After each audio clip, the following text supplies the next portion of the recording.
All right, guys, welcome in. Settle Bobby's, in. Settle oh, in.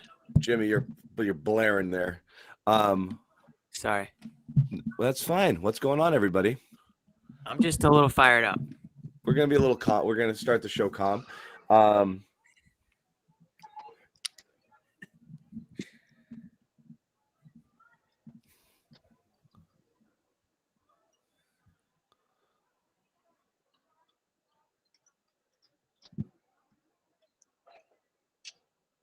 Whoa.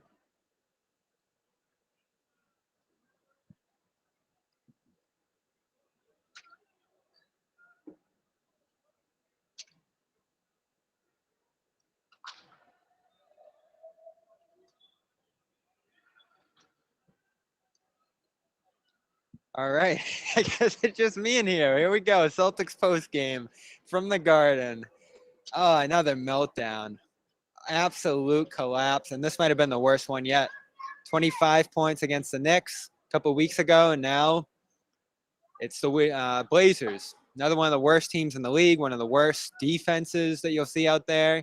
And Celtics don't score over the last 7-19. Turned the ball over twice. That brutal miscue by Jaylen Brown in the corner, one of the most inexplicable defensive breakdowns you'll ever see. And that's your game. And we're going to find John. We're going to find Jimmy eventually. Josue's here somewhere in the Garden, but I'll hold it down for a few minutes here. So people in the chat, they want me to talk you off the cliff. I got nothing to say. This is bad. I mean, this team, I thought The Athletic put it well when they talked in Jared Weiss's story about the lack of urgency. And you saw it down the stretch, settling for threes after three, after three, after three. Bobby saving the day. Thanks, buddy. Technical difficulties. We're back. Bobby did it. That was unreal. Dude, I watched the whole thing. I just couldn't get myself in, but I watched Bobby just going after it, man. Dude, he does this all the time. He's good I know. at this. Hey, he did a good job. All right, whatever. I don't know. You thought the stream The was dead. I was Jays. like, no, it's Look very at the much Jay- alive. We got the Jays disappearing in the stretch, and we got the Jays, John and Jimmy, disappearing. here in the Whatever show. that guy just said is bullshit. Yeah. No, I'm just Start kidding. over. Do it all over. All right, sorry guys, technical difficulties. I believe we're back and we'll be okay the rest of the way. Hey, I told Josue, the story of the fourth right there. I got it all in. the story of the fourth, the kings of the fourth here. The Celtics. I know what you're gonna say though. I didn't bring that up. What was that? Dennis Schroeder. No, but going look. missing. So this is where That I is loved. a point. I loved that closing lineup in the second quarter. It was obvious that lineup wasn't going to put up points. Every possession looked worse than the last. You know, from the 7-19 mark where they scored their last field goal of the game till the end, it was bad. You could see Romeo didn't want to shoot. Grant didn't want to shoot. No one wanted to go to the basket. Rob isn't an offensive threat. So they were all just quickly getting rid of the ball until it got into Jalen and Jason's hands, and then they would force a shot late in the clock. It just wasn't the right lineup there when it was obvious that they couldn't get buckets. You had to adjust there. I can't believe he Didn't wrote it to adjust the in end. time. I cannot believe they rode that to the end. At the 2-minute mark, you had to recognize, all right, we got to get Dennis in there. We need to create some offense in there. Some penetration.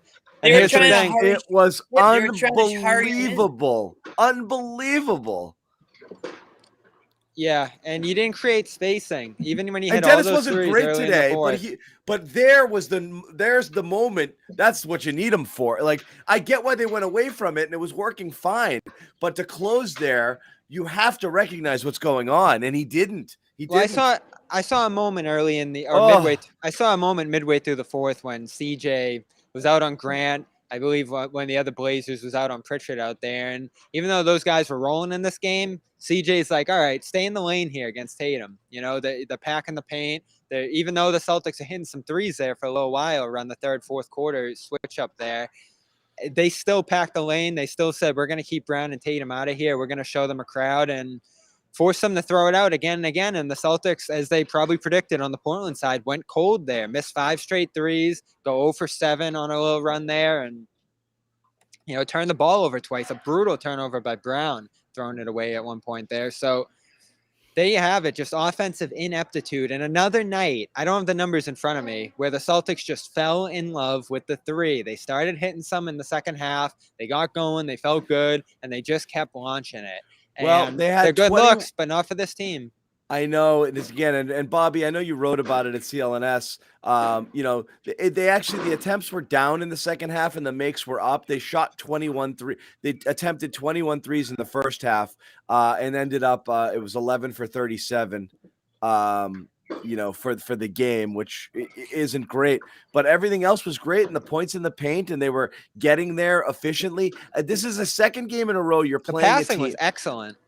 This is the second game in a row you're playing a team that clearly does not have a rim protector. You are not concerned with Plumlee or Nurkic getting in the way of you getting to the basket, which means just go, man. Like, don't settle for threes, especially one, they want you to because they can't really defend the paint, and two, you suck at it. So what is the obsession? It's crazy to me. I think it's a case. And when the other thing is Jimmy. working, the other thing is working. Go ahead, Jimmy. You hop in here. Yeah, no, I mean, I agree with what John just said. I mean, when we saw times tonight where Tatum was aggressive and driving to the hoop, it worked. He got fouled. He got to the line. He was, pretty much automatic from the lines tonight. And then, like you said, they fall back into those habits. And I don't even hate some of the shots that they're taking, but he's just thinking way. I hated the last shot. The last shot was awful. Well, that was classic. Kind of what they wanted, though. I think classic Tatum, though. Switch and he gets forced out there on the double, and he's going wide. I hate that shot.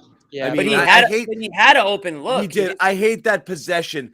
You're forcing him. He does that a lot, and he's always kind of going away from his body. But you're right. He had his feet set, and he shot it. He just sucks at shooting now. Apparently, that's the new reality. Right now, yeah. I mean, there are times in his career other than that, the shot awesome.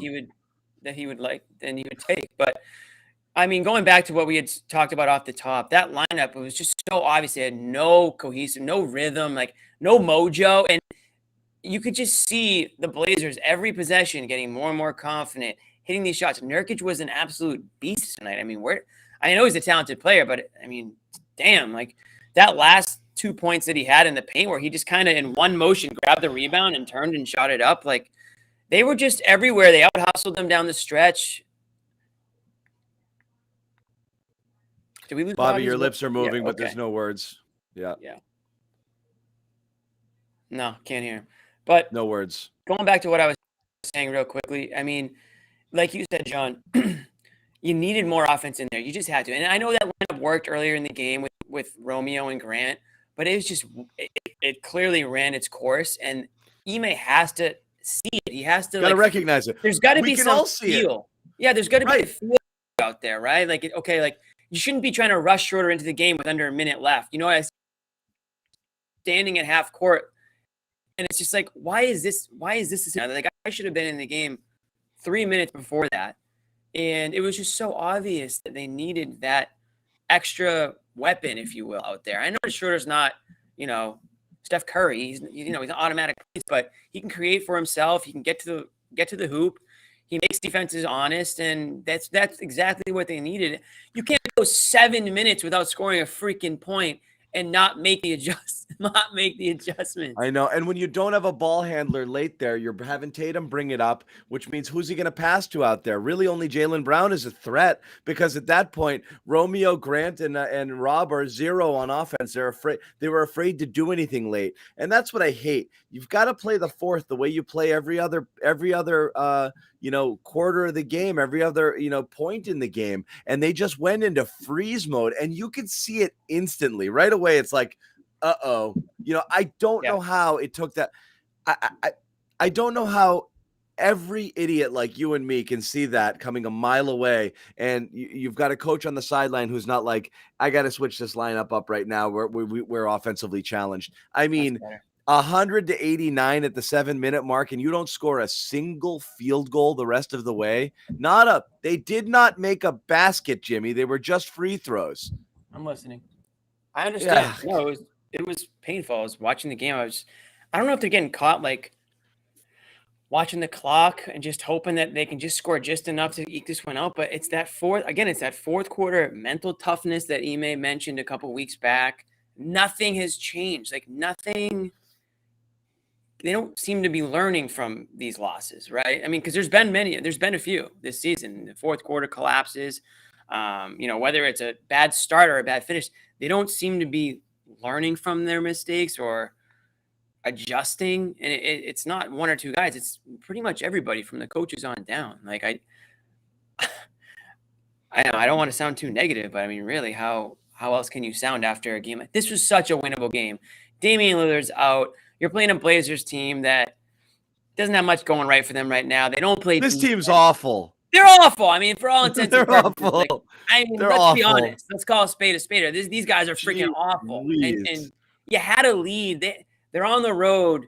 You're playing in front of the home crowd. You got a kind of an easy stretch of games coming up here. This was a friggin' layup, Jimmy. This should have been game one of like a 5-game winning streak, and instead this was a layup. Collapse. Yeah, I mean, what are they even going to say? What are they going to say after this game? What else is there to even say? I don't know. I sent Bobby Manning to investigate.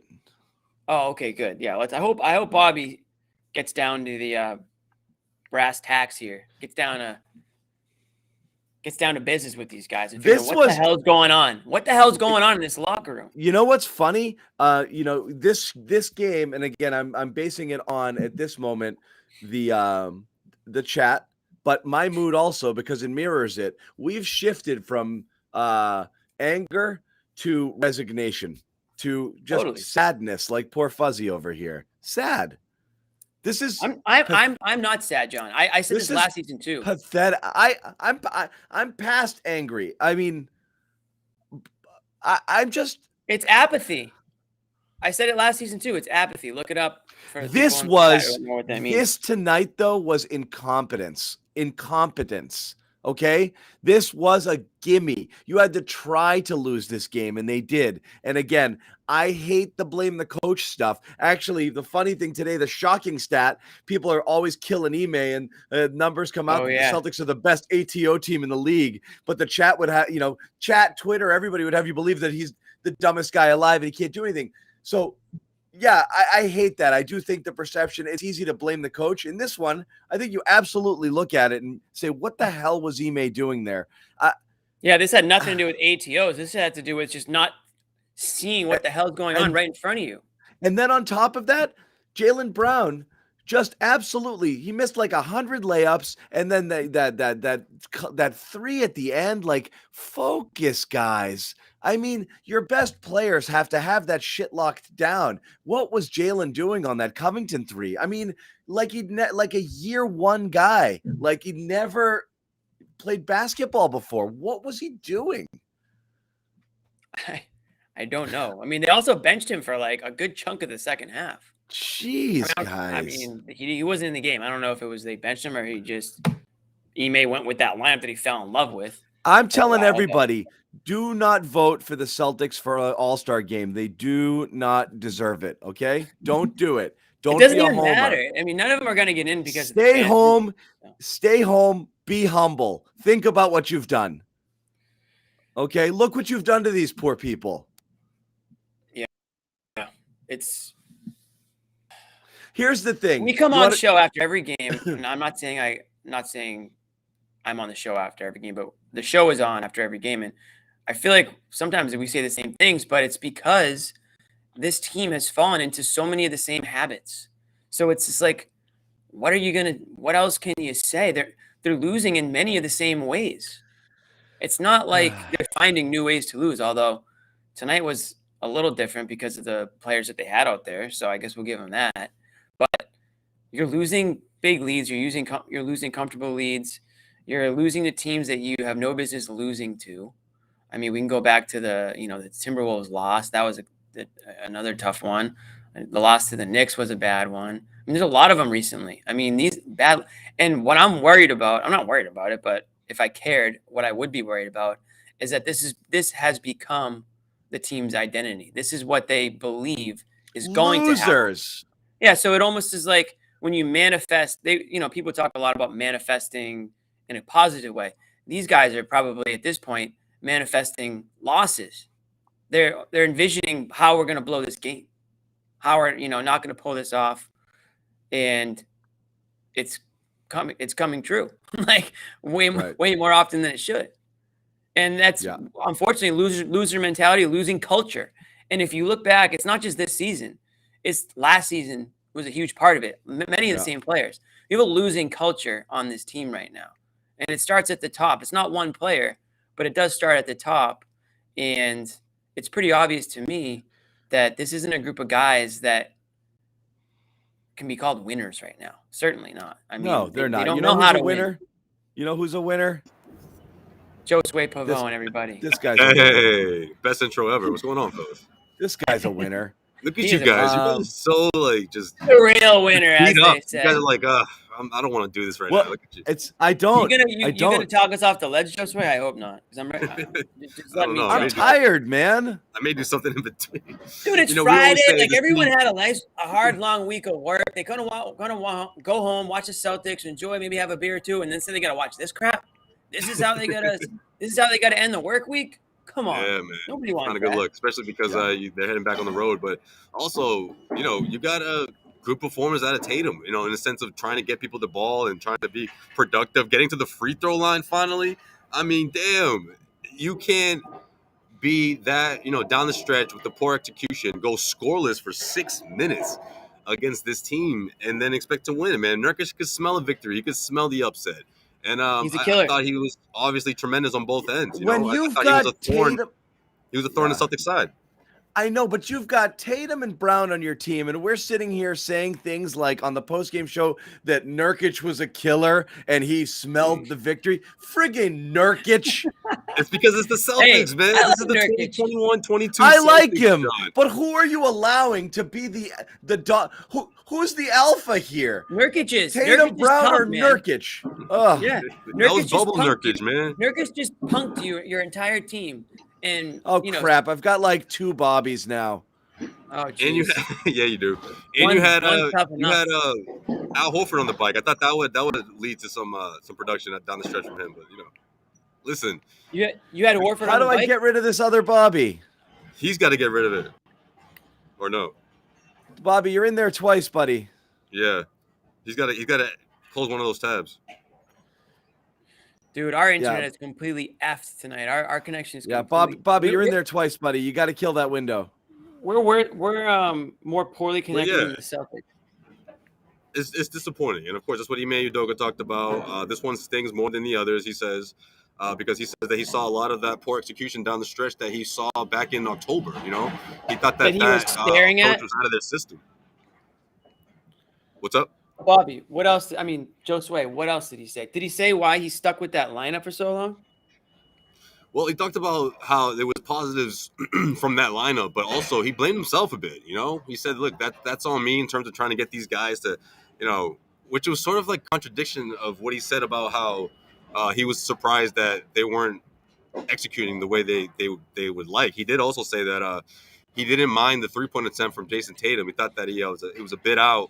And starting his dribble and starting his shot, but he didn't hate the attempt. But for what it's worth, I mean, I don't think that's really what the game came down to. That shot. It shouldn't have.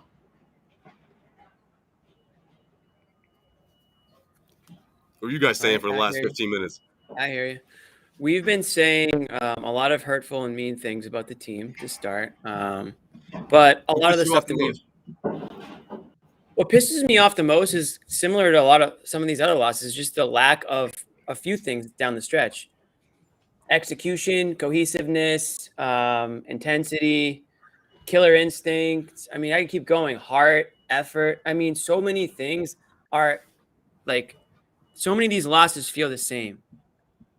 Losses that games they have no business losing. This was a game they had 0. I don't think anyone thought they were going to lose this game midway through the fourth quarter.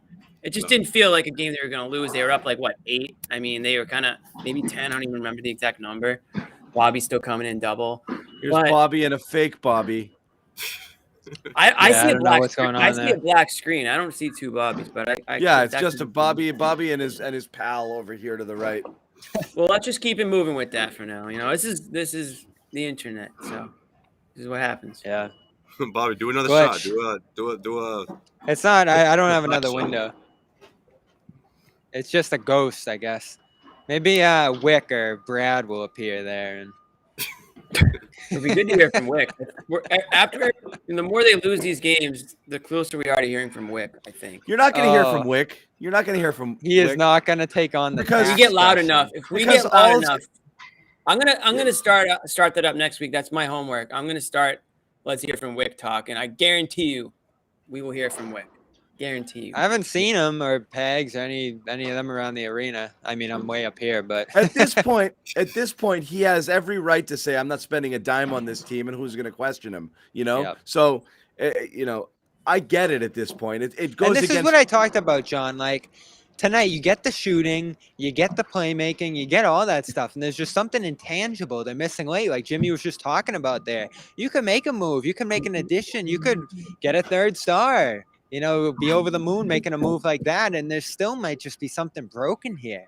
It's really concerning the way this group has just systematically failed in fourth quarters this year. Coaching, I think you have to start looking at that a little bit. Well, But it's also on the players. This is where I was digging in here. I don't know how, the entire Celtics universe can be watching that game, recognizing you got to switch out this lineup. Like we loved that lineup in the second quarter. It was obvious. It was three guys who couldn't get the ball out of their hands fast enough, and Tatum and Brown literally running into each other and then getting the ball with 6 seconds left on the clock and forcing a bad shot for like 6 straight minutes. It was so painfully clear that was not the lineup you needed in there. I loved that lineup in the second quarter. I like the idea of playing without a point guard because there isn't necessarily a true one on the roster, so who cares? Here's the thing, John. It wasn't working. Does Schroeder shoot in crunch time anyway? Does he usually have the ball in his hands? I mean,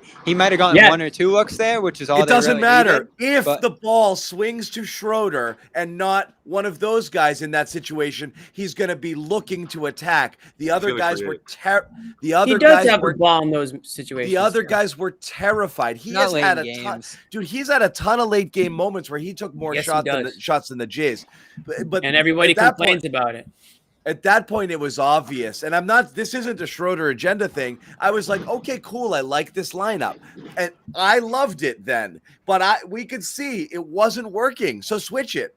I loved that lineup. We were talking about it at halftime. I loved that 5 that they were playing. That's what they took off with. You can always look at something they don't go to and say, oh, that would have worked.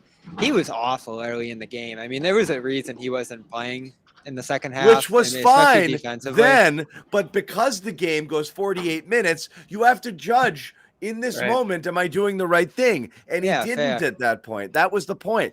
I had no problem with it. I liked the flow of the game, and I liked that lineup, and I liked the different things they were doing. And then you brought Pritchard in, and they hit a couple of threes, and we're like, okay, we're cooking with gas now. Yeah. And you needed some energy. You need some energy injected into that lineup, and especially if you go 6 minutes scoreless. And when he checked in, what was it, 30 seconds left? It was. Yeah, they were trying to rush him in the game. Desperation time is only for guys like Tatum and Brown, or a wide open look, and that's not essentially where Schroeder shines the most. At least this season, offensively, he shines the most when he's being aggressive, when he's attacking, when he's one of the better players out there on the floor in the middle quarters, or if he's red hot, if he's earned that opportunity to play in the fourth, he gets that, But of course, tonight wasn't one of those nights. But I thought throughout that 6 minute drought, you had to find some Schroeder possession. Here's the thing. Sort of eject something into this lineup. And we're giving go ahead, Bobby. I'll hit it after. Here's what we're talking about with this team at this point, though. And what we're ultimately going to want to see is young guys getting their chance, developing, being in these kind of moments, and more spacing, more fluidity, more versatility along the perimeter in these moments. Yeah. I mean, so I'll give Schroeder this. He did attack twice during that huge drought against Charlotte and got 2 key baskets when they weren't hitting anything else late in that game. And he, of course, had the big 2 threes late in that game that gave them a slight chance. So he did produce in a similar circumstance just a game ago. At the same time, I mean, the things we've been begging for all year, shooters on the floor, wing defenders, 1 big instead of 2. I mean, they did all that in this game, and it worked. And then it's the two It was main just- guys on the team that just faltered in this moment again. They did, but the guys, like I said, the guys they were playing with got tight, and they didn't want to be. They did not want to take shots late. They wanted to get the ball out of their hands into Jalen and Jason's And when they hands. did, they missed. And Jason Tatum can't freaking shoot anymore. But the problem is then the entire defense just they recognize it too. They're not dumb, and they're like, Yep. these guys aren't going to do anything, and all the attention's on those guys. Tatum can't shoot, and CJ Jalen Brown was on another planet tonight. I have no idea what he was doing from the moment he checked back in the fourth through the end of the game. You didn't like that lockdown defense, John, down the stretch? But not just that, he was useless. What was going on with him? That miss around the rim during the over Well, if he's not He seven. missed Brutal. He missed 1,000 layups. He was terrible. Yeah. He was terrible. My And goodness. he did that in another game, San Antonio, right? So we're talking about this month here, basically, where they're losing to awful teams, they're collapsing in many of those losses, and repeat things, like whether it be turnovers, which have just gotten out of control this month here, which is a lack of focus, I think a lack of urgency that we've read about, and missed layups, bad shot selection, falling in love with the three, which I don't feel has been a problem this year until recently. That Clippers game, probably about a month ago, and the Hornets game, and here again, just these brutal habits. I don't, when I'm looking at the team and I see the lack of communication, when I'm seeing these sort of things just happen over and over again, not a real sense among anybody on the floor to pull them in a circle in a game like this where the lead's disappearing, say a few things to each other, figure something out in that moment, direct everybody, and save this game from falling away. And it really didn't look to me like they cared all that much that it slipped away. Like there just is not a high level of urgency or care to what's happening here. It's happening again and again. You keep asking these press conferences, who's going to put the foot down, and nobody does. I mean, it's just unreal at this point what they're doing in these moments. And it's happening every other game over the course of a month. I mean, this team's broken. I said it after the Knicks game. There's no other way to put it. They are just broken to the core. Look, I'm not going to argue with that, Bobby. I don't put a ton into the looking mad after the game because I think they are I think they're like shell shocked by it too. But you're right. I've always thought. I'm not looking for mad after. I've always thought they're front runners. And I always thought with Tatum and Brown, you get the vibe that these guys are looking for someone else to take charge, you know? Remember, they went down by 15 early in this game, so they started awful too. They were down early. They retook control of the game, and then midway through the fourth quarter hit, and they just lost it. They just completely lost it. And you can't even really explain it. I don't even think Ime can explain it. I mean, he has to go up there and say the same thing after all these losses that just keep piling up this way. And when he does blast them, people go, "Oh no, he's saying mean things again. He's not fixing it." He can't do it anymore because now he's in the crosshairs too. Yeah, you know. No, and he went to different lineups, and that's not going to help him either. Here, I mean, he's in a no-win position with this group.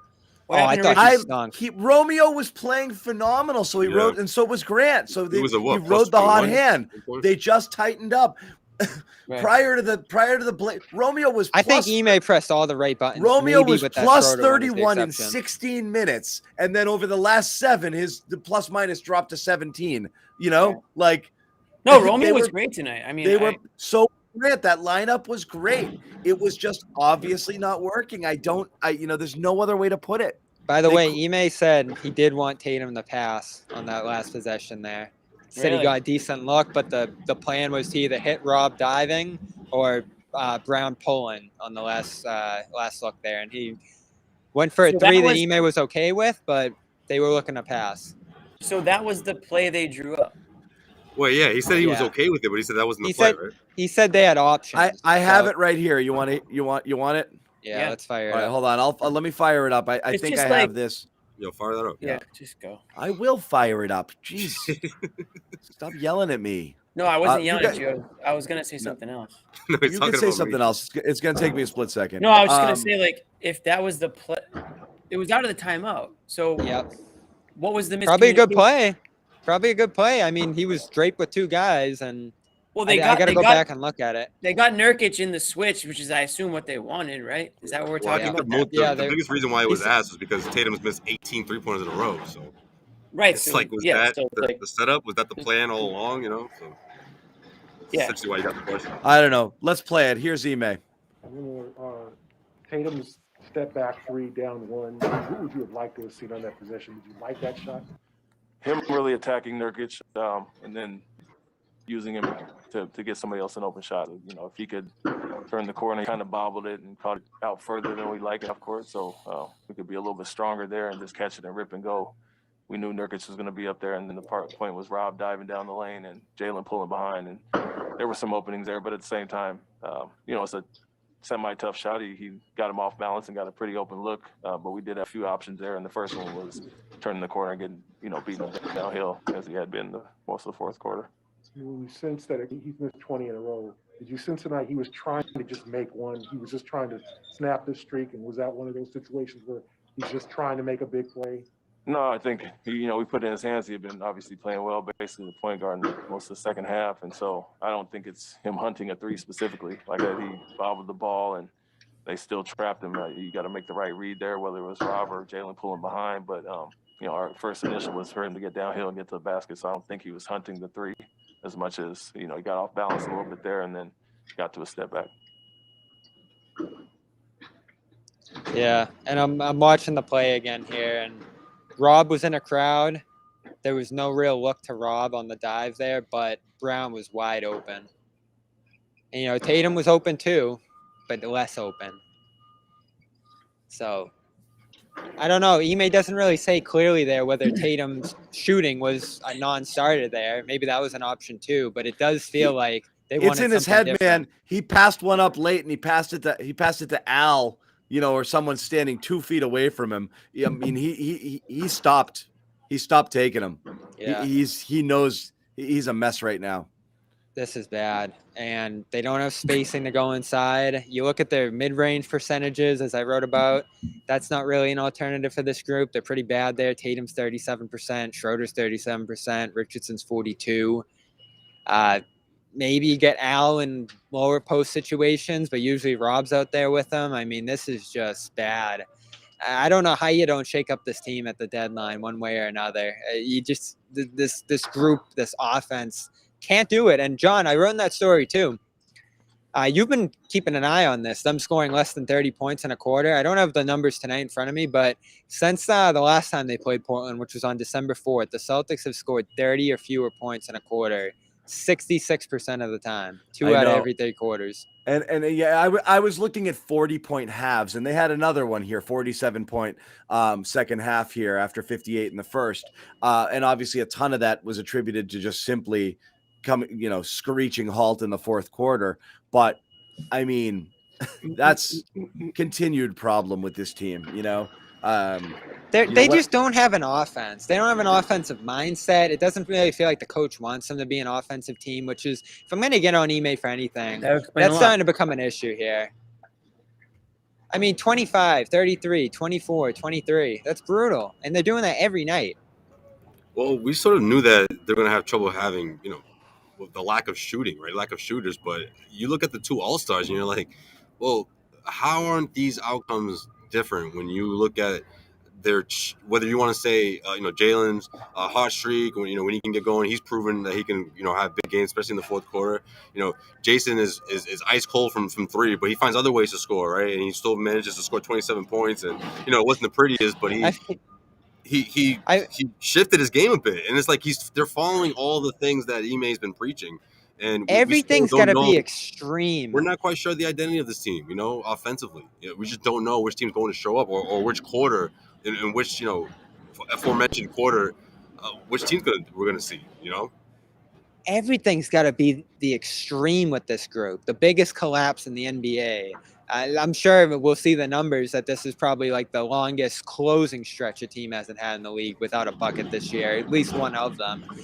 The way that they do this, 20 turnover games, it's always got to be catastrophic. And you just think of some of the shows we've had here where it's just like, my Lord, how did that happen? And this is like every day the last month or so. I mean, this team, this group, this Knicks, it's stale as like mold bread. There doesn't seem to be a hope for this group. Like if we put it together, Right. everybody in Celtics land is saying this, right? If shots fall, if you do this, if you do that, blah blah blah blah blah. Does this group play like that? Like we're very close to figuring it out. Let's really dive in and get this right. And they slip up, they lose, they don't really make a play here or there, and that's it. They lose again. I mean, it's just unreal what they're doing here over the last month. This year as a whole here, it's crazy. I've never seen anything like this. I've never seen a team do this for 2 straight years. I mean, if you're a bad team, you're a bad team. This isn't a bad team. You have 2 superstars. This isn't a bad team. You have a great defense. I mean, there are attributes here. We all said this should be a 5 or a 6 seed. And they just play like some of the worst teams in the league in the You key said moment. 5 or 6 seed. Jimmy and I said play-in game, okay? Well, you're below even that. I'm saying I thought they'd be competing to get into the play-in tournament. I said worse than last year because I think the roster is worse than last year. But beyond that, it's the roster again. The roster isn't the problem right now entirely. Like if They Tatum didn't was lose tonight. They didn't lose tonight because of the roster. you got good contributions from your bench. If Jason Tatum plays and Jason Tatum actually played a pretty good game outside of the 3-point shooting, and then Jaylen Brown wasn't great late. If your stars consistently played like stars, what was the formula to the 6th seed in your mind, Bobby? Great defense, 2 stars playing like stars, ascending, and enough to pull it together. So of the things happening right now, It's your stars. it's the stars not ascending, and everyone's going to baby them and say it's the supporting cast and this and that. Well, the supporting cast played pretty well tonight, okay? And you got to up it. You got to step it up. You can't allow yourself to let a game like this against a clearly inferior opponent that doesn't really play defense at all. This team is terrible at defense, and you can't get a field goal in 7 minutes. What did I Do say? better. Crazy. Just do better. I thought they were going to score like 130 tonight, and Do everybody was going to be better. like, Last time wow. you played this team, you put up 145. Yeah. Do better. I mean, come on. I think that's what's There's no most frustrating excuse. because it doesn't matter who they're playing against. You're going to get this, Oh, energy yeah. every other night. You're going to get this effort every other night, and that's This exactly was the supposed to be the identity easy of month. a 500 team. This was supposed to be the coast. You were going to prove yourself here and ascend and show that you're better than what you were earlier in the year. You're losing to Portland, the Clippers, the Spurs, who went on to lose 5 straight after they beat you. The Magic almost had you. Timberwolves. Who else? Timberwolves, G League team. Clippers had a G League team that game. Wow, this is bad. The Knicks came back down 25 on you. This group, I don't know what they're going to do because this is not going to work. Do not vote for them. Who cares? I mean, even if they did, I do. Like, it's so much deeper than that. Anyways, Be humbled. Be humble. Yeah, I mean, first of all, there's no them. It's either going to be Tatum or nobody. There's no them. And I don't even honestly think Tatum's played well enough to be an all-star the way it's gone recently, but maybe he gets it anyways. If he does, great. I'm not going to be upset if he does, but at the same time, like, who gives a shit? It's not about making the damn all-star team. It's about winning freaking games. And if they had a better record, we wouldn't even be talking about whether or not he gets into the game or not. They're like, that's what I can't stand about They should chill. this I team. mean, they seem exhausted. Tatum, the excuse is that he's burnt out, so they shouldn't go, even if they make it. Even beyond that, you know what's funny is like it's again what you said, Bobby, has kind of lit up the chat a little bit. Okay, that it's 2 superstars, and everyone's kind of like, "What are you talking about? They're not superstars. Maybe it's not. Maybe they're not." Yeah. Maybe. I'm not there yet. I think these guys are immensely talented. I think they score in their sleep. I think they're dynamic. I think they're what you want in the league today to start a team and build around. But their shortcomings, it seems, aren't. Are you sure? Listen, if you have the right roster, this could be dynamic, and we've seen it in past seasons. But it doesn't seem like they're the kind of guys that can carry a team, that can uplift them, that can make their teammates better, that can develop teammates. The key things you're looking for to your point, forwards, and they could get better at that, Josue. They could, but right now they're just not there. We're close to shifting the narrative just a bit, right? I don't think the narrative should be if you put the right roster around these guys. It's almost like it has to be the perfect roster. That's a whole different conversation, right, guys? I mean, You're at right. the end of the For a day, championship. when you see the way this team is structured financially, there's almost no way you could put together a quote unquote perfect surrounding. No. Like they don't have that type of. They don't have. You would need a miracle to do something like that, right? That's the point. You're right. It can't happen currently, Josue. But look at no way. Look at the teams they've played with. That team on paper, and I know everything went wrong behind the scenes. But the team with Kyrie, Terry Rozier, Marcus Morris, Al Horford, the two Jays and Gordon Hayward on is paper, the best team. Is the best team on this best team on paper this side of the Golden State Warriors over the last 10, 12 years. That team, give me a freaking break. You know that you couldn't do something with that. And Tatum had a bad year that year too. But even 3 years ago, you're still talking about Tatum, Brown with Hayward playing near all-star level, and Kemba Walker is the starting point guard for the all-star team. So you had basically four all-star for all intents and purposes, four all-star players or four all-star caliber players that got you to getting bounced from the conference finals. That was the ceiling. How much better are you going to get than that team? You won't pass that. No, you might you can't possibly add as much talent as you had there, which is Kemba Walker pre-knee problems and a Gordon Hayward caliber player. Those guys don't exist. So, and since then, you're stuck. And John, you said it best, right? The one thing that we all relied on, or at least were confident was going to happen, was keep going. The ascension between Tatum and Brown would go another notch, and it hasn't happened this season. Let's face it, it hasn't. You want to argue that they're the same and they haven't gone down? Okay, sure, but they haven't ascended. Like they haven't taken another step. We talk about it every year. Too, where we talk about this is like, we use those top 100 lists just as benchmarks, of like where they're considered. And Tatum's knocking at the door of top 10, even though, whatever, he's 13, 14, and Brown's in the 20s. And we said, in order to get there, Tatum's got to be a clear top 10 player and Brown's got to be knocking on the door.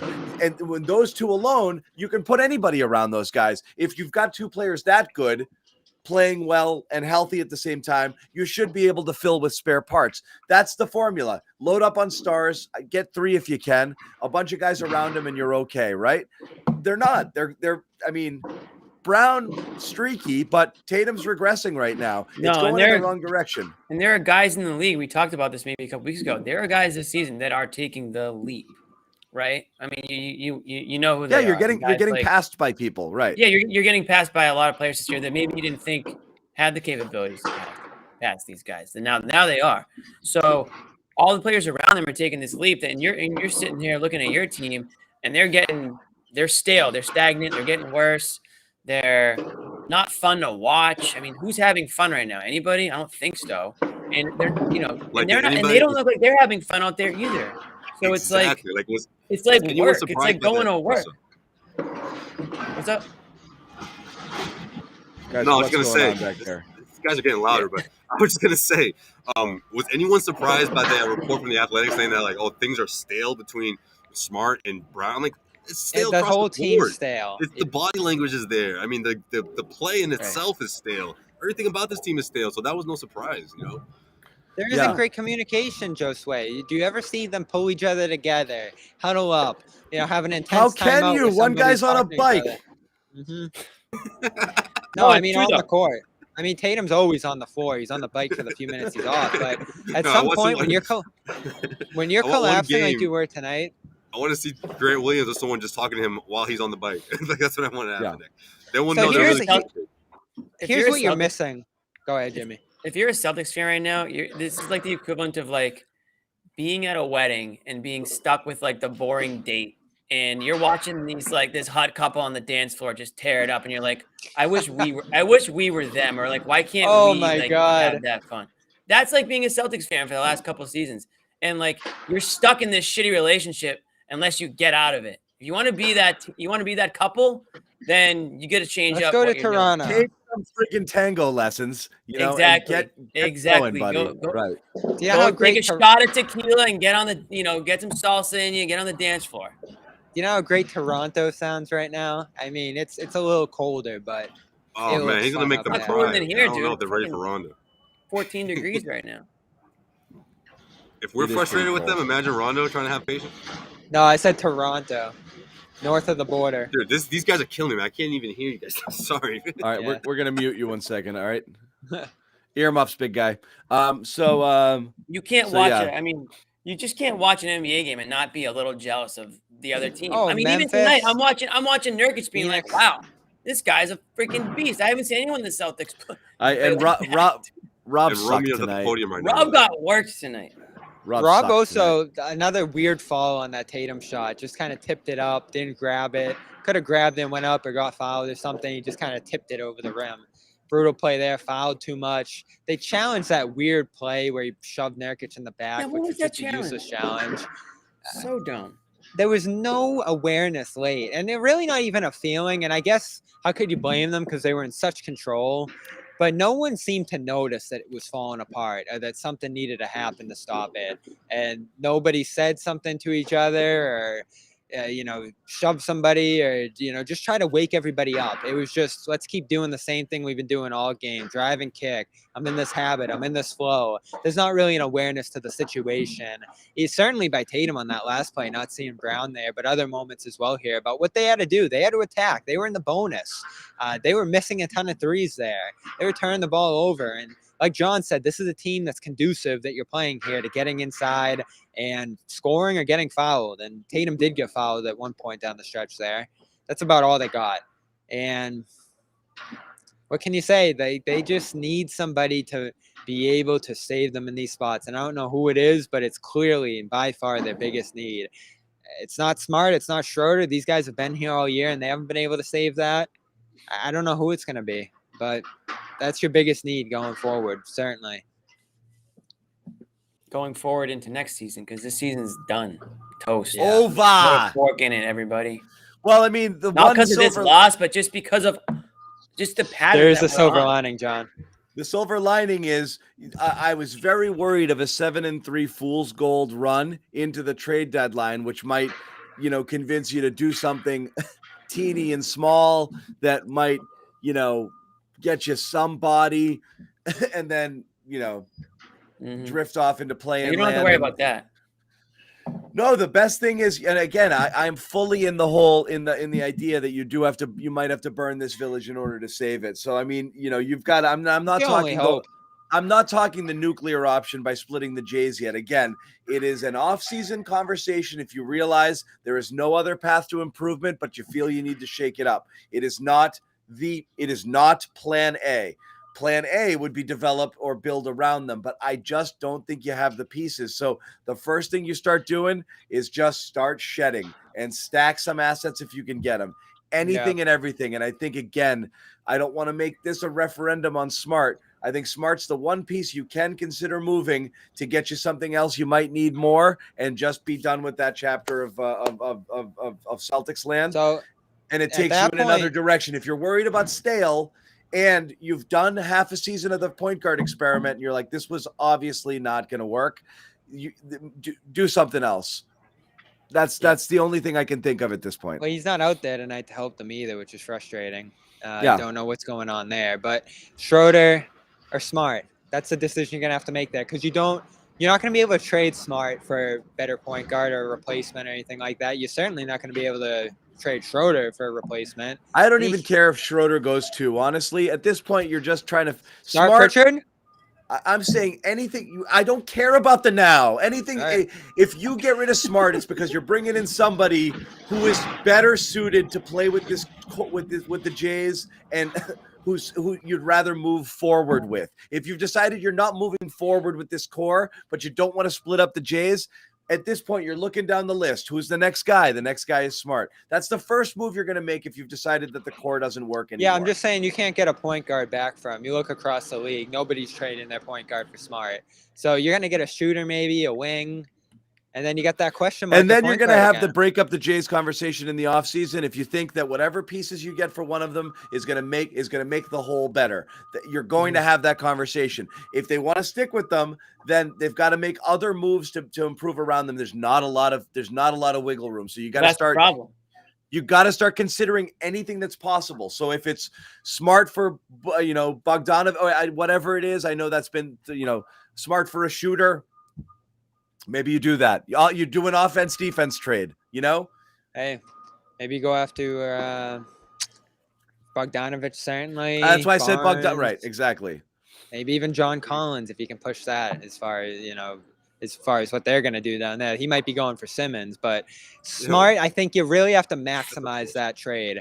A lot of people just want to see Bobby, Smart gone. I think you're lucky to get anything, to be fair, but we got to stop talking about maximizing. You could end up worse, John. You could.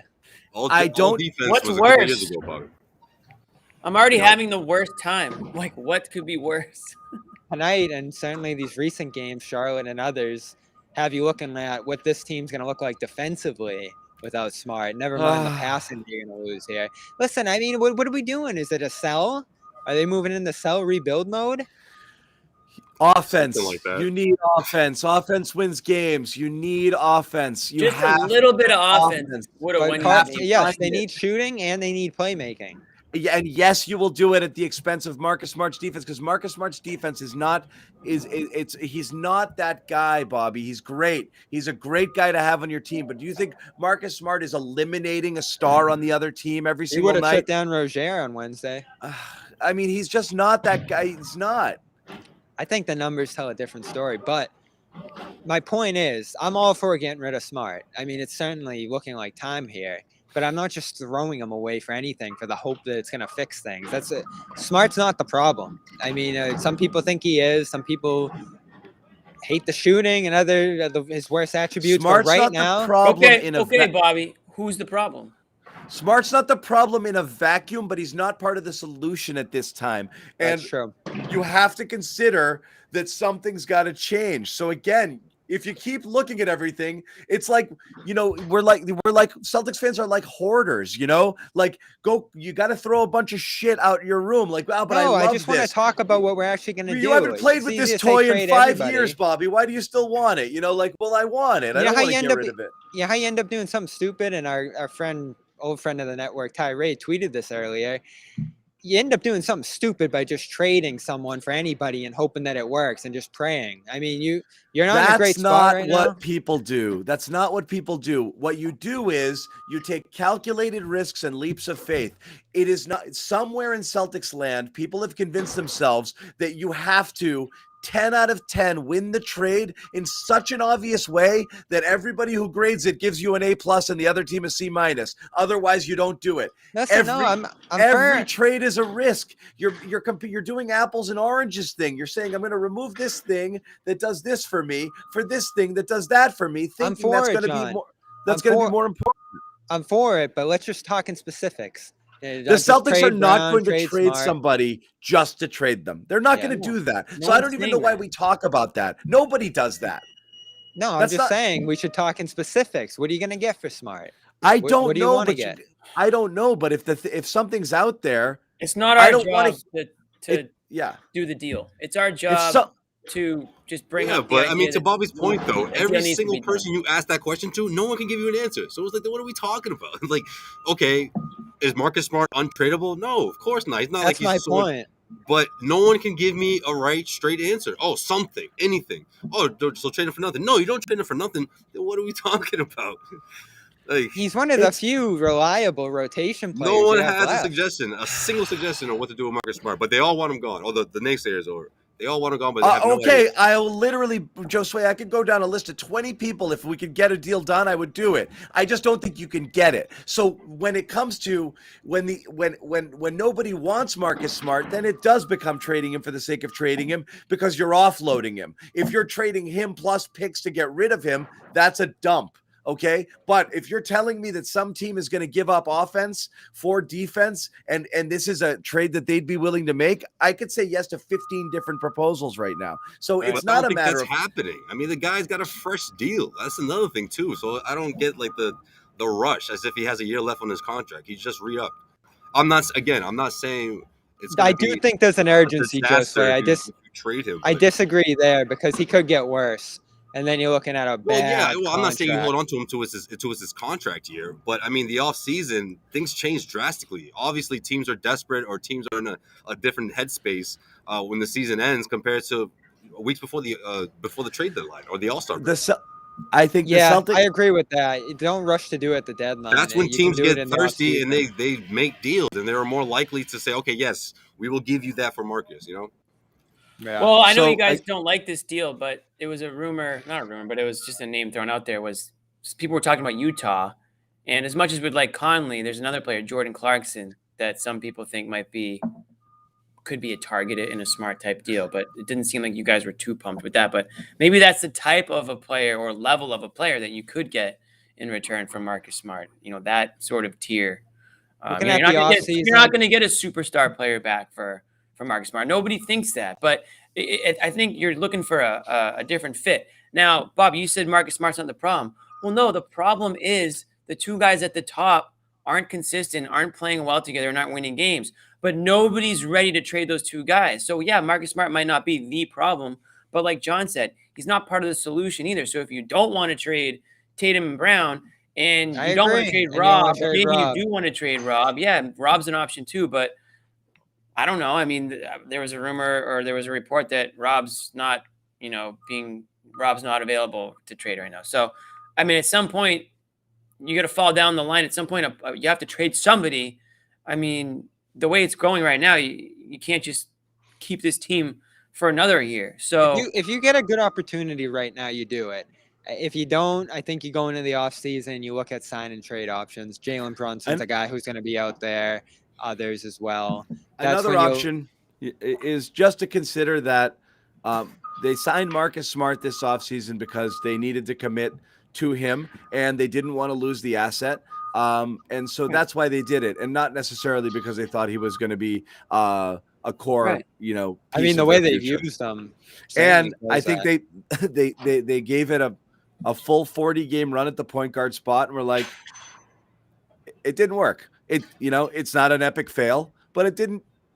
We were hopeful. Right. And you know what? It really shouldn't have. We've seen it. Because like we've said, how many players just completely change who they are, right? That just doesn't happen. It just doesn't happen. You don't just go from being regular Marcus Smart to, being Marcus Smart to being, Mike Conley. That just doesn't happen in the NBA, and it shouldn't. Like, these guys know how to play their style of basketball, and you can't make Jason Tatum a facilitator. You can't, just like you couldn't make Kemba Walker a facilitator. Like, these guys are good at what they're good at, and it's up to the GMs to put the players together that all make what they do. Here's the other concerning part, together. Jimmy. What's that? He's the only guy who really cares, and losing that is a killer. It hasn't worked. Listen, I'm not saying he's the solution in that part, because I bet he's been screaming in these guys' ears for 3 years and just not getting anything out of them. But yeah, and you know what? There's a common denominator that nobody wants to admit, and it's not just Marcus Smart. It's Tatum and Brown. Jays as well. Yeah, and nobody's ready to go there yet. So now we're chipping.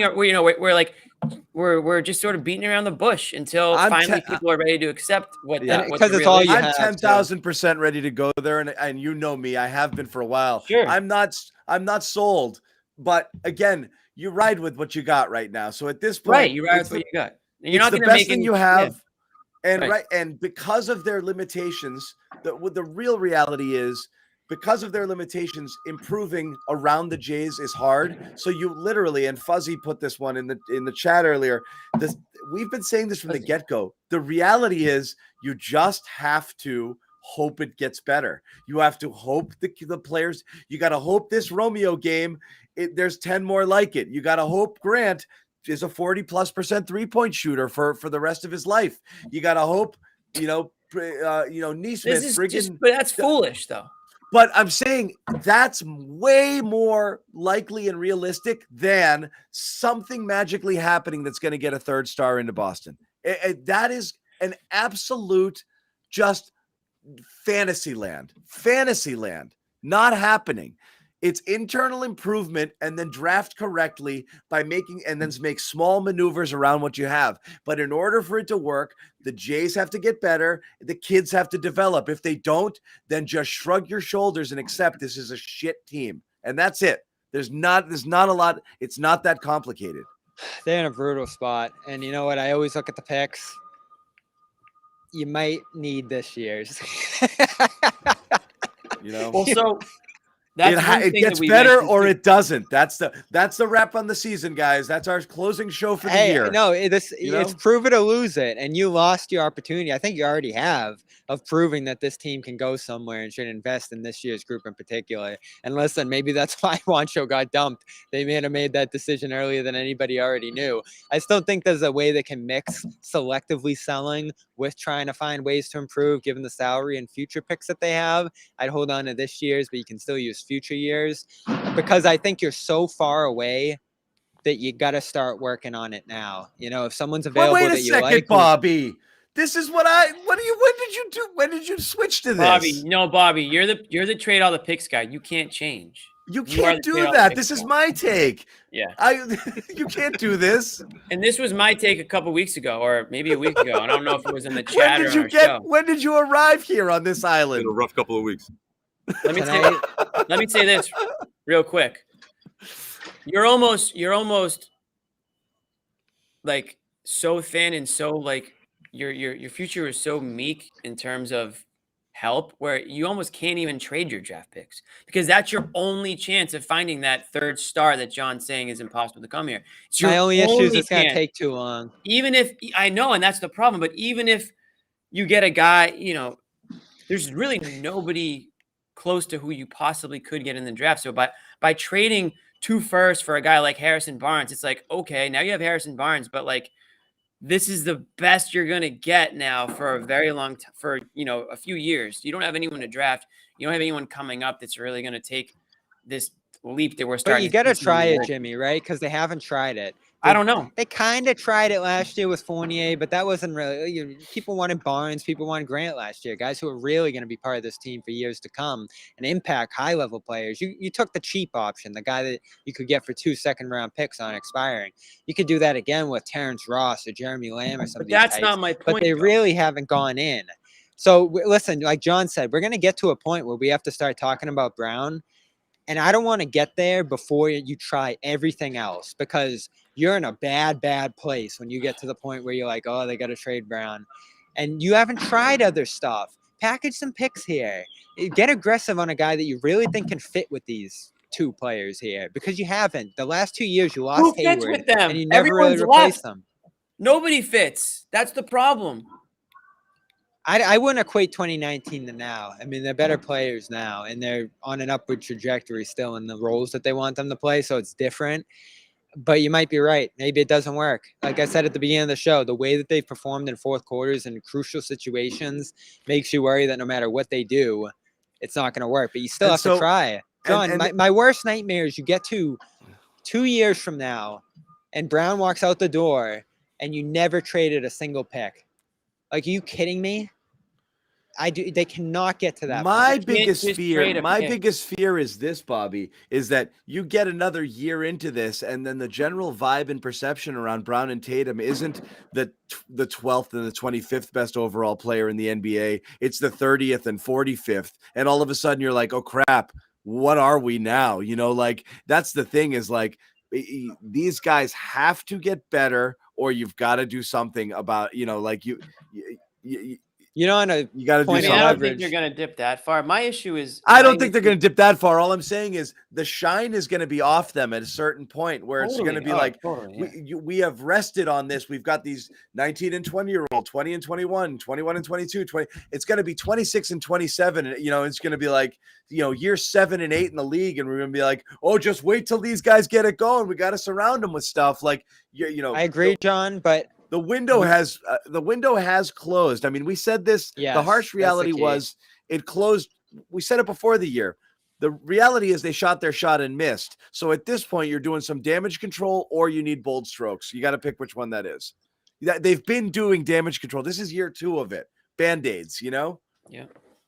Problem is, everyone knows you're in a desperation spot, so you're not going to maximize any Brown trade. You're going to be facing teams that are saying, "Yeah, you need to trade Brown, and we'll give you a little bit, but we're not giving you a lot." I don't know. I mean, look, if No, you you're want, not if you there think, yet, but you will be if you end up if you hold on long enough. You will be. Yeah. I mean, we've already talked about opportunities that we thought last year would be there, like let's say a Beal flip. I just believe, forget the ranking of the player. I believe right now, wherever Jaylen Brown is ranked in the world of basketball players, 25, 30, I believe there's probably a bunch of people who have players who might be ranked 30 to 40 or 45 who are like, I like my guy just fine. That's the whole point, is like the idea. Murray. There's a lot of them. There's a lot of guys where everyone's like, my guy's good too. You know, like, yeah, you guys think Brown's good. We'll take this guy. I'm fine with him. So the point is, 1-for-1 swaps don't make you better. The only way, I've been saying this all year, is you break it down into pieces and say, I'm going to try to get 2 and 3 things. If one team thinks Jaylen Brown is a star that puts them over the top, then you have to start to consider. Like, you know who it is, John? It's Memphis. All of these teams are Sacramento throwing out like this idea of like Halliburton and Hield and Barnes and blah, blah, blah, and this and that for Simmons. I don't want to become the Kings. Would you say, okay, we need a lot of things. Would we take 3 things? Is Jaylen Brown good enough for you? You start having those conversations. You're never going to get a player in a 1-for-1 with Jaylen where you're like, we won that deal. You know, not happening anymore. I'm scared of taking on the Kings starting lineup. I get it. It's not perfect. All I'm saying is that's what you're looking at if you do it. Yeah. You're looking at a team that thinks that's my star, that's my build around guy, and I'll give you pieces for it. Yep. That's right. And it might make you worse, and it might make them worse. I have no idea, but like the plan is to be better, whether it takes a year or two, to be significantly better. I mean, that's sort of how these trades work out. I mean, we've seen the wrong side of it, right? I mean, look at what going back to the KG trade. I mean, they got so many bodies for that, but what materialized out of all those players? So you can see those trades go really badly, but for someone like Jaylen Brown, I mean, you put yourself in the mix to bring in pieces, like you said, John. Whether it's the point guard position, whether it's shooting, I mean, you can address sort of a bit of everything and just see what sticks. Yeah, right. You can't Go ahead, Bobby. So go. I've said this for weeks. You can't do nothing at this deadline. You have to offload or find something that can help these guys start to play better and accomplish something this year, right? Because you're not going anywhere. You're not competing. You're not buying. You're not really loading up for a big run. You're not necessarily selling because there's still opportunities with guys like Horford's and things. Yes, but this time more so, you have to selectively sell and break this down and see what you have in these young guys and go from there. And it might be nothing, and then you start to make really big changes in the offseason. But you can't stay pat here and just do this every night because you're going to waste another half season. I can't do this every night. I can't do this every night. No, I mean, this is wasted time for a group that doesn't have much time. For all of us here right now. Yeah. I mean, we'd be fine watching some young guys down the stretch, wouldn't we? Again, for you, Bobby. I want whoever wants to play hard and play and like be fun. I'm down to watch because I don't even care if they win. If they're gonna lose anyways, like I'm rather them lose with some dignity. Let's unleash Neesmith and just see what's happening there. I was fully prepared for tonight to be the Romeo show. Like I didn't want to do this show we didn't tonight. get a chance to talk. Hey, it's still a positive here. I know, but that's not what we would have talked about. That's not the vibe. This was going to be the Romeo show. This was going to be the show where we said Ime broke the mold, tried some new rotations we've been begging for. This was going to be such a good show that was going to be bright and sunny and optimistic. And it turned into this thing again about trading Jaylen Brown and Marcus Smart. Now you did that. I know.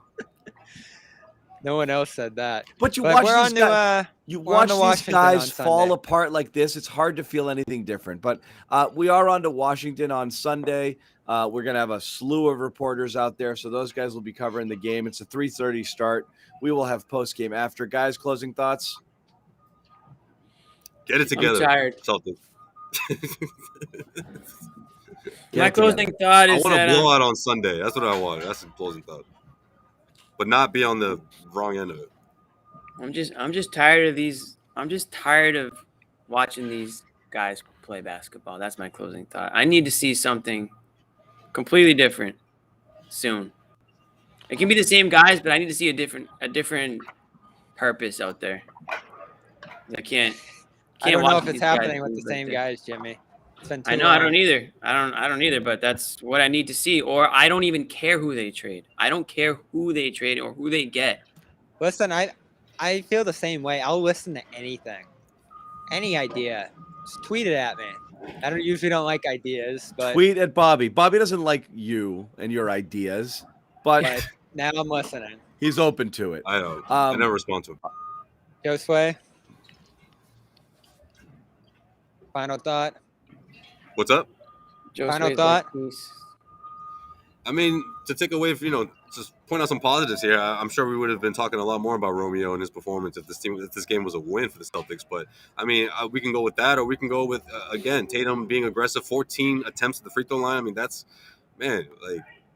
hard-to-nisk, if you will. And yeah, he's still over from behind the arc, but if he's able to build on that, and guys like Romeo Langford and Grant Williams can continue to carry that momentum into the nation's capital, I mean, it should be a win. It should be. I mean, I'm not saying that with confidence, but you want to see them build on that.